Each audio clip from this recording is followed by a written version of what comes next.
La radio des Français dans le monde. Le podcast. Je pense que mon invitée se venge un peu. Elle me nargue avec son soleil, elle est installée dehors, alors que moi, je suis dans les Hauts-de-France, sa région natale, et il pleut, évidemment. Les clichés sont présents. Bonjour Stéphanie. Bonjour Gauthier. Tu as fait exprès de placer la caméra de façon à ce que le soleil vienne inonder ton visage. Exactement. Et encore la mer qui se trouve juste à côté d'ailleurs. On peut pas la voir, mais en tout cas elle est présente. Eh ben, tu es à Madrid. C'est une jolie ville. Tu as eu un véritable coup de cœur. D'ailleurs, la preuve en est, c'est que tu es parti pour faire un Erasmus. C'était il y a 16 ans. Est-ce que quelqu'un t'a dit qu'Erasmus c'était 1 an, Stéphanie ? Oui, d'ailleurs, je suis même partie pour 6 mois à la base. Donc, j'ai renouvelé et j'ai décidé de m'engager presque à vie, on va dire. Non, je suis installée effectivement à Madrid. C'est aujourd'hui ma résidence principale et j'en suis particulièrement heureuse. Et de m'y épanouir et de grandir professionnellement et personnellement. On va parler de l'école du Flamme à Madrid qui te tient particulièrement à cœur. Tu l'as créée et tu es la présidente de cette association. Mais avant, on retrouve un peu donc ton parcours qui est assez simple. Né à Paris, grandi en Picardie. Erasmus, tu t'installes et tu n'y bouges plus. J'ai vite résumé, mais en fait, il n'y a pas plus à dire. En effet, c'est exactement ça. J'ai pris cette décision parce que je me souviens très bien d'ailleurs un prof qui sur les bancs de la fac nous a dit: vous les Picards, vous quittez jamais la terre natale. Il est peut-être temps que vous alliez voir du pays. Et j'ai décidé effectivement de m'embarquer sur cette aventure et de m'y installer. Donc voilà. Vous aviez déjà en famille l'occasion de visiter le pays, l'Espagne. Tu avais déjà une affinité particulière déjà pour l'Espagne. Oui, tout à fait, au travers de ma grand-mère qui avait acheté un bien sur la Costa Brava. Donc, on venait tous les étés avec elle passer d'excellents moments en famille. Et ça me semblait tout à fait naturel, en fait. Pour moi, c'était pas vraiment le passage vers un pays étranger. Ça s'est fait très spontanément et très naturellement. Mais Stéphanie, ça aurait pu être Barcelone. Oui, mais disons que je trouvais Barcelone trop grand, trop bruyant, en fait, trop agité. Et je suis une personne relativement calme qui a besoin aussi de cette douceur. Et à Madrid, je m'y retrouvais bien mieux. Tu m'as dit que vivre à Madrid, c'était vivre dans une ville accueillante et à taille humaine. C'est ça la grande différence que tu as avec l'autre grande ville espagnole. C'est le côté taille humaine. Tout à fait. Et puis on s'y sent aussi en sécurité. Et ça, c'est important, notamment quand on est parent. Une ville assez francophile, beaucoup de business pour les Français ? Oui, avec un grand dynamisme de la part des associations, de la Chambre des commerces et du réseau des entrepreneurs. Toujours de très bonnes idées, énormément de réseautage également. Et puis une entraide qui existe et qui est très importante pour accueillir les Français qui débarquent à Madrid. Est-ce que je me trompe si je dis que c'est l'offre culturelle qui est la plus étonnante dans la ville ?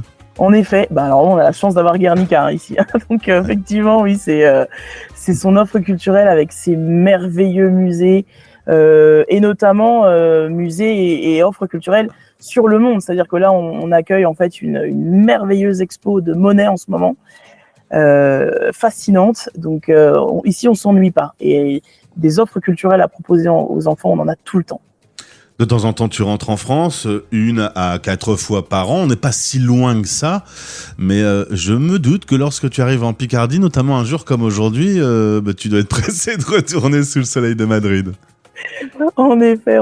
Bon, en général, quand je viens, c'est en région parisienne. Et bon, tout ce qui est l'agitation, etc., bon, ça me va un petit peu. Même si, bon, on est toujours attaché. Je reste très attaché à la France. Ma famille est installée.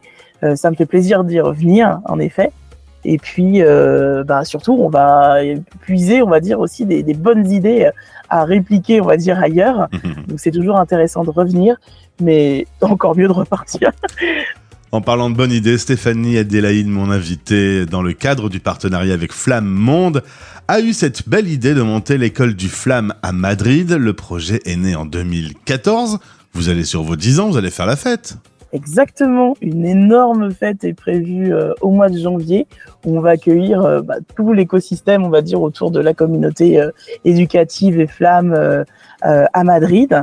Et on souhaite effectivement que ce soit à l'image de notre association, une fête inclusive, fête de célébration et surtout d'histoire, parce que on a vécu énormément de choses, du bon comme du moins bon. Et tout ça, on souhaite le célébrer avec les parents et toutes ces personnes qui nous ont appuyés. Si on remonte 10 ans en arrière, tu connaissais pas au départ le dispositif Flamme. C'était plutôt un dispositif de loisirs et plutôt pour répondre à directement une problématique pour ta fille. Tu voulais qu'elle reste dans un bain biculturel. Exactement. Alors au départ, moi je souhaitais juste en fait créer une ambiance sympathique, un peu centre de loisirs, parce que c'est ce que j'avais connu aussi quand j'étais en France. J'étais animatrice, etc. Donc c'était ce milieu-là du loisir. Et finalement, au contact des parents et en évoluant en fonction de leurs besoins, c'est devenu ce que c'est aujourd'hui.